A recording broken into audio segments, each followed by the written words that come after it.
26 अक्टूबर की बिल्कुल सुबह में मतलब 3 बजे के करीब अचानक से इजराइल की तरफ से ईरान के ऊपर वो हमला किया गया जिसका पिछले एक लंबे वक्त से दुनिया को इंतज़ार था। इस हमले को लेकर इजराइल ने एक लंबे वक्त से सस्पेंस बना रखा था और दुनिया से ये कह दिया था कि ऐसा हमला किया जाएगा कि दुनिया अगले कई सालों तक भूल नहीं सकेगी।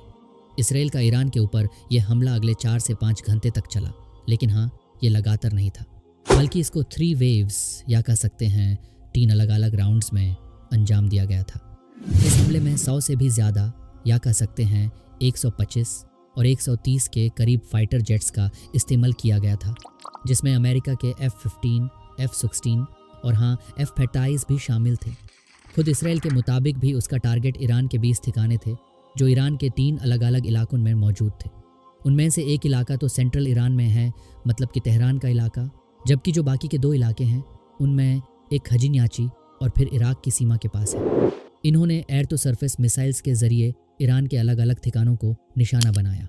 ये वजह है कि आप लोग देखेंगे कि जिन 3 इलाकों को निशाना बनाया गया है उनमें से जो 2 इलाके बॉर्डर पर ही मौजूद हैं, मतलब खजिन्याची और इराक के बॉर्डर के करीब हैं, लेकिन तेहरान वहाँ से दूर है। 3 राउंड्स के अपने इस हमले को कंप्लीट करने के बाद इसराइल की तरफ से फ़ौरन स्टेटमेंट भी जारी किया गया था, जिसमें उन्होंने कहा कि हमने ईरान के हमले का जवाब दे दिया है। इस जवाब में हमने ईरान की मिलिट्री साइट्स और उनके मिलिट्री एसेट्स पर प्रेसेस स्ट्राइक्स की हैं। दूसरी तरफ लोग ईरान की तरफ से भी ऑफिशियल स्टेटमेंट का इंतज़ार कर रहे थे, जो लंबे वक्त तक नहीं आया। लेकिन फिर 26 अक्टूबर को दोपहर के बाद या कह सकते हैं कि शाम होते होते general staff of armed forces की तरफ से एक रिलीज़ आया, जिसमें उन्होंने माना कि आखिरी रात में इजरायली फाइटर जेट्स ने long range airborne ballistic missiles के ज़रिए ईरान के कई इलाकों को निशाना बनाया। लेकिन उन्होंने ये भी कहा कि उन मिसाइल्स में से ज़्यादातर को तो हवा में ही एयर डिफेंस सिस्टम से ख़त्म कर दिया गया, जबकि कुछ मिसाइल्स जो उनके राडर सिस्टम्स या डिफेंस साइट्स को टारगेट कर रही थी वो कामयाब हुई।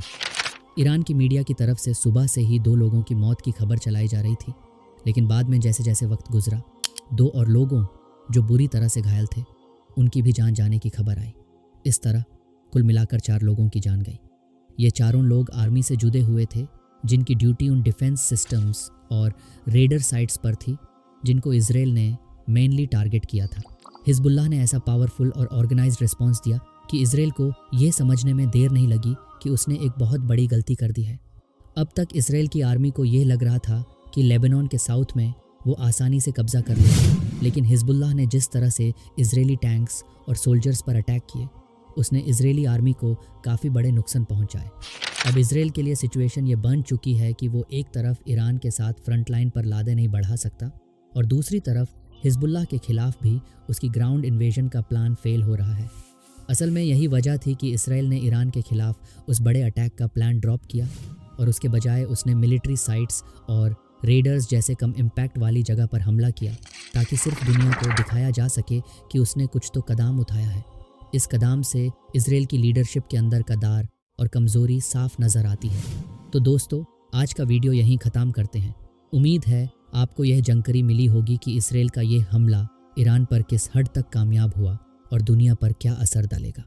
अगर आपको वीडियो पसंद आया हो तो प्लीज़ लाइक, शेयर और सब्सक्राइब ज़रूर करें, ताकि हमारे चैनल के अगले अपडेट्स आप तक सबसे पहले पहुँचें।